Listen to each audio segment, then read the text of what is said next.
मुझे बताते हुए प्रसन्नता है कि इस बजट में होमगार्ड, पीआरडी जवान, ग्राम चौकीदार, शिक्षा मित्र, बेसिक शिक्षा विभाग के अनुदेशक, आशा वर्कर, आंगनबाड़ी, एएनएम और संविदा से जुड़े हुए उन सभी कार्मिकों को जितने भी स्वच्छता के कार्यक्रम के साथ जुड़े हुए कार्मिक हैं, इन सभी कार्मिकों को हम लोगों ने अनिवार्य रूप से 5 लाख रुपए के आयुष्मान भारत का कवर हर वर्ष देने की एक बड़ी योजना को भी आज के इस बजट में उसका प्रावधान किया है और इसमें 5 लाख रुपए तक की उनको निःशुल्क स्वास्थ्य की सुविधा उत्तर प्रदेश में मुख्यमंत्री जन आरोग्य योजना के माध्यम से देने की घोषणा इसमें की गई है। मुझे बताते हुए प्रसन्नता है कि समाज कल्याण विभाग के लिए बजट में 35,863 करोड़ रुपए की व्यवस्था की गई है, जिसमें अनुसूचित जाति, जनजाति, पिछड़ा वर्ग, दिव्यांगजन सशक्तिकरण, महिला और बाल विकास के लिए यह धनराशि उपयोग में आएगी। छात्रवृत्ति के लिए 4,720 करोड़ रुपए की व्यवस्था की गई है और निर्धन व्यक्तियों की पुत्रियों की शादी के लिए 900 करोड़ रुपए की व्यवस्था और सामाजिक पेंशन के लिए जो व्यवस्था की जाती है उसमें 13,448 करोड़ रुपए का प्रावधान इसमें किया गया है। मित्रों, इंफ्रास्ट्रक्चर के लिए अब उत्तर प्रदेश अपने एक सुदृढ़ रेवेन्यू सरप्लस स्टेट के माध्यम से बीमारू राज्य नहीं है। डबल इंजन की सरकार ने 8 वर्ष में जो सामूहिक रूप से प्रयास आगे बढ़ाए थे, आज उसका परिणाम है कि हम भारत की डेवलपमेंट में ग्रोथ इंजन की भूमिका के रूप में एक प्रगतिशील राज्य के रूप में आगे बढ़े हैं। इस बार हमने बजट में 4 नए एक्सप्रेस वे की भी घोषणा की है, जिसमें आगरा लखनऊ एक्सप्रेस वे से गंगा एक्सप्रेस वे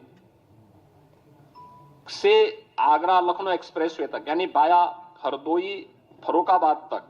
इसको हम लोगों ने एक तो इसके लिए बजट का प्रावधान किया है। दूसरा, गंगा एक्सप्रेस वे को प्रयागराज से मिर्जापुर, वाराणसी, चंदौली और पूर्वांचल एक्सप्रेस वे के साथ जोड़ते हुए फिर पूर्वांचल एक्सप्रेस वे को इसी मार्ग से ले जाते हुए शक्तिनगर सोनभद्र तक जोड़ने के लिए भी एक घोषणा इसके साथ हम लोगों ने की है, जिसमें विंध्य एक्सप्रेस वे के रूप में हम इसको जोड़ने जा रहे हैं। गंगा एक्सप्रेस वे को मेरठ से हरिद्वार तक जोड़ने के लिए भी हम लोगों ने इसमें आज के इस बजट में इसके लिए धनराशि की व्यवस्था की है और गंगा एक्सप्रेस वे को ही हम लोगों ने बुंदेलखंड एक्सप्रेस वे के साथ जोड़ने के लिए भी धनराशि की व्यवस्था आज के इस बजट में प्रस्तावित की है। प्रयागराज में महाकुंभ के अवसर पर इस बार हमारे जो अनुभव रहे हैं उसको देखते हुए हम लोगों को ये अनुभव हुआ है कि वहां पे आवागमन को और सुगम बनाने के लिए 2 नए ब्रिजेज बनाने बहुत आवश्यक हैं। एक शास्त्री ब्रिज के साथ पैरेलल गंगा नदी के ऊपर और एक यमुना नदी के ऊपर जो नैनी में सिग्नेचर ब्रिज है उसके पैरेलल एक नए ब्रिज बनाने के लिए इसके लिए भी धनराशि की व्यवस्था हमने यहां पर की है। मुझे बताते हुए प्रसन्नता है कि मॉडर्न टेक्नोलॉजी में लखनऊ को आर्टिफिशियल इंटेलिजेंस के एक केंद्र के रूप में, एक हब के रूप में विकसित करने के लिए भी धनराशि की व्यवस्था यहां पर की गई है। इसके अलावा प्रदेश के अंदर प्रत्येक मंडल स्तर पर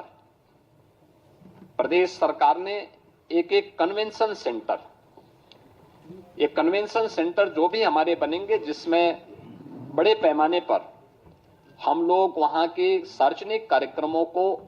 आयोजित कर सकेंगे, इनके निर्माण के लिए हम लोगों ने धनराशि का प्रावधान किया है। और ये सभी नगर निगमों में, खासतौर पर प्रदेश के अंदर सभी नगर निगमों में और खासतौर पर उन नगर जो हमारे कमिश्नरी हेडक्वार्टर हैं उन पर पहले चरण में हम इसको करने जा रहे हैं। प्रत्येक ग्राम पंचायत में एक उत्सव भवन बनाने के कार्यक्रम को भी बजट में प्रावधान किया गया, जिसमें शादी ब्याह के हैं, कोई मांगलिक कार्यक्रम है, कोई सार्वजनिक कार्यक्रम ग्राम पंचायत स्तर पर करने हो, तो यह एक नई उपलब्धि ग्राम पंचायतों को उपलब्ध करवाई गई है।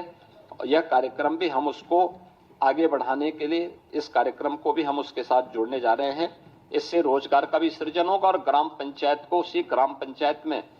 तमाम प्रकार की सुविधाएं उसके माध्यम से मिलेंगी।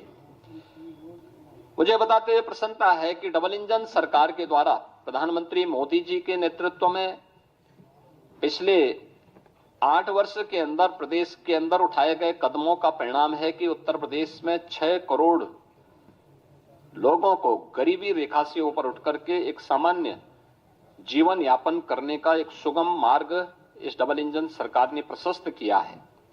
और इस बार गरीबी पर पूरी तरह उसका उन्मूलन करने के लिए सरकार ने, जो यूनियन बजट में भी अभी हाल ही में जो बजट प्रस्तुत किया गया, उस बजट की जो थीम है वह भी प्रधानमंत्री मोदी जी ने उसमें जो महत्वपूर्ण प्रावधान किए हैं वह वही एक की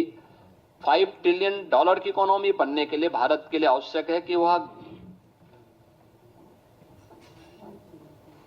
जीरो पॉवर्टी के लक्ष्य को प्राप्त करे।